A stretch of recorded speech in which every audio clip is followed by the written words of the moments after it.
जो घटना हुई बम्बई में, वो हमें तो बिल्कुल विश्वास नहीं हो रहा है कि ये घटना हुई है। लेकिन हमारा एक नेता बाबा सिद्दीकी, ये बहुत सालों से पॉलिटिक्स में काम कर रहे हैं। यहाँ बम्बई में उन्होंने कॉरपोरेटर के नाते भी शुरू में काम किया 10 साल, और उसके बाद कांग्रेस के एक एमएलए के नाते भी उन्होंने 99, 2004, 2009 ऐसे 3 टर्म वो चुनाव जीत के आए। बहुत अच्छा असेंबली में भी उनका काम था, मैंने खुद देखा। मिनिस्ट्री में भी वो थे, मिनिस्ट्री में भी उनका काम बहुत अच्छा होता था। जो भी उनका डिपार्टमेंट है, उनके डिपार्टमेंट का पूरा स्टडी करके लोगों को कैसी मदद हो सकती है, इसके बारे में वो ज़्यादा ध्यान देते थे। और कल जो घटना हुई है, वो घटना आज तक हमें विश्वास नहीं हो रहा है कि ऐसा कुछ हुआ है। लेकिन पुलिस डिपार्टमेंट ने तुरंत उसके बारे में जानकारी शुरू की है। 2 लोगों को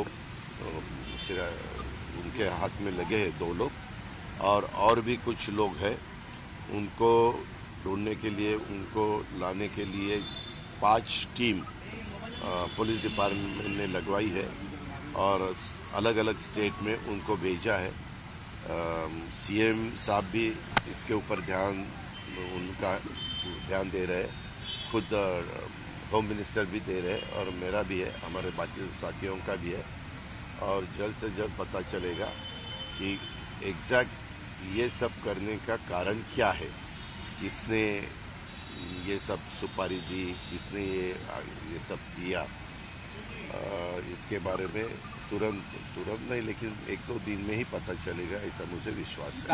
और आज 8:30 बजे बड़ा कब्रिस्तान मरीन लाइन्स में जो है, वहाँ उनको दफनाया जाएगा। सरकारी इत्मीनान दफनाया जाएगा, राजकीय सम्मान से। और उसके बारे में भी गवर्नमेंट ऑफ महाराष्ट्र ने ऑर्डर्स निकाले हैं।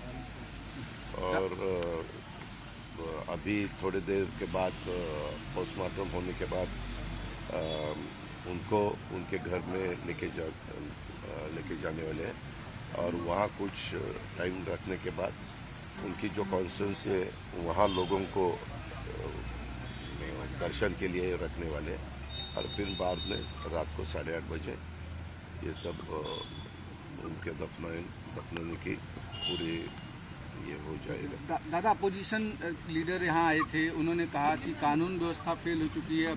पूरे महाराष्ट्र में सबको बुलेट प्रूफ जैकेट दे देना चाहिए, क्योंकि सरकार और ये सब फेल है, सबको इस्तीफा देना चाहिए। देखो, वो तो बोलेंगे ही बोलेंगे, ये ऐसे अब बिल्कुल नहीं होना चाहिए था।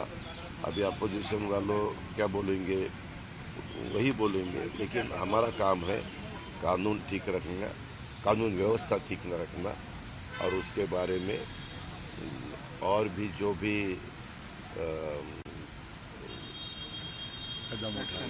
ये हमारे chief minister, deputy chief minister कल रात को खुद आए थे। उनसे पता चला, क्योंकि कल मैं पूना में था, मैं सुबह यहाँ पहुँचा।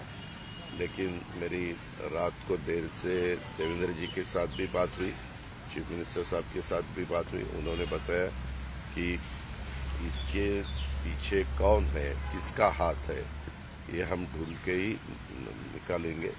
हम जरूर उसका बंदोबस्त करने वाले हैं, जिन्होंने ये सब कदम उठाया। और अपोजिशन वालों को जो भी बोलना है वो बोल सकते हैं, लेकिन मेरी इतनी उनको विनती है कि अपना एक साथी, उन्होंने कांग्रेस में भी काम किया, हमारे महाविकास आघाड़ी में भी उन्होंने काम किया, अभी राष्ट्रवादी कांग्रेस में आके वो महायुति का भी एक घटक बने थे, और अच्छी तरह से काम करने की उनकी कोशिश थी। वो स्पीच भी अच्छी तरह से देते थे। उनके एरिया में कुछ कार्यक्रम भी हुए, वहाँ लोगों ने बहुत अच्छी तरह से रिस्पांस दिया था। मैं खुद था, प्रफुल्ल भाई थे, बाबा थे, जिशान थे, सब हम थे। लेकिन नहीं होना चाहिए तो हुआ, इसका हमें